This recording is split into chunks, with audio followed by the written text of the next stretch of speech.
നമുക്കിതൊരു 10 മിനിറ്റ് കൊണ്ട് വെറും രണ്ട് ഇൻഗ്രീഡിയൻറ്റ് വെച്ചിട്ടൊരു സ്നാക്ക് ഉണ്ടാവല്ലോ.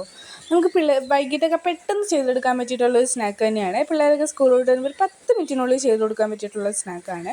അത് നമ്മൾ പഴം ഇങ്ങനെ ഒന്ന് പീൽ ചെയ്തെടുത്തതിന് ശേഷം ഇതേപോലെ ചെറുതായിട്ടൊന്ന് കട്ട് ചെയ്തെടുക്കുക. പിള്ളേർക്കാണെന്നുണ്ടെങ്കിലും സിമ്പിളായിട്ട് ചെയ്യാം കേട്ടോ. വെറുതെ രണ്ട് ഇൻഗ്രീഡിയൻറ്റ് മതി ഇത് തയ്യാറാക്കി എടുക്കാൻ വേണ്ടിയിട്ട്. നല്ലപോലെ ഒന്ന് പീലാക്കി എടുത്തതിന് ശേഷം അധികം കട്ടി പാടില്ല, നൈസായിട്ട് ഇതേപോലെ അരിഞ്ഞെടുക്കണം കേട്ടോ. കട്ടി കൂടി കഴിഞ്ഞിട്ടുണ്ടെങ്കിൽ നമുക്കതൊന്ന് മുരിഞ്ഞ് കിട്ടാൻ വേണ്ടിയിട്ട് ടൈം എടുക്കും.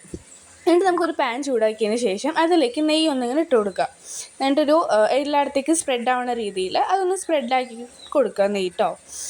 നമ്മളെപ്പോഴും ശ്രദ്ധിക്കുക, നമ്മുടെ ഫ്ലെയിം എപ്പോഴും ലോ ആയിരിക്കണം, ഫ്ലെയിം കൂട്ടരുത്. എപ്പോഴും ലോ ഫ്ലെയിമിൽ വേണം നമുക്കിത് വെക്കാൻ വേണ്ടിയിട്ട്.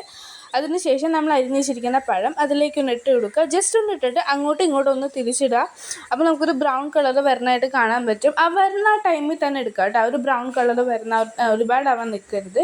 ജസ്റ്റ് ആ ഒരു ബ്രൗൺ കളർ ആകുമ്പോഴേക്കും നമുക്കത് തിരിച്ച് മറിച്ചിട്ടിട്ട് അപ്പോൾ തന്നെ ഇങ്ങ് എടുക്കാം. കണ്ടോ, ആ ഒരു ബ്രൗൺ കളറിൽ വന്നേക്കുന്നുണ്ടോ? ഇതാണ് കറക്റ്റ് അതിൻ്റെ പാകം എന്ന് പറയുന്നത്.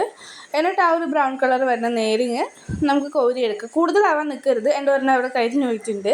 അതിന് ശേഷം ഇത് ഓപ്ഷണലാണ്, വേണമെന്നുള്ളവർക്ക് മാത്രം ഇതേപോലെ ഒന്ന് പഞ്ചസാര തൂക്കി കൊടുത്താൽ മതി. കാരണം പഴം നല്ല മധുരമുള്ളതാണ്, അതുകൊണ്ട് ഇത് ഓപ്ഷണലാണ്. നമുക്കിതൊന്ന് ട്രൈ ചെയ്ത് നോക്കാം. നല്ല ടേസ്റ്റ് ഉണ്ടായിരുന്നു, കാരണം പഴത്തിന് മധുരം ഉണ്ടായിരുന്നു, കൂടെ പഞ്ചസാര ഇട്ടുകൊണ്ട് തന്നെ അടിപൊളിയായിരുന്നു. മസ്റ്റ് ട്രൈ ആണ്. അപ്പോൾ അടുത്ത വീഡിയോ കാണുന്നവർക്ക് തെറ്റാ.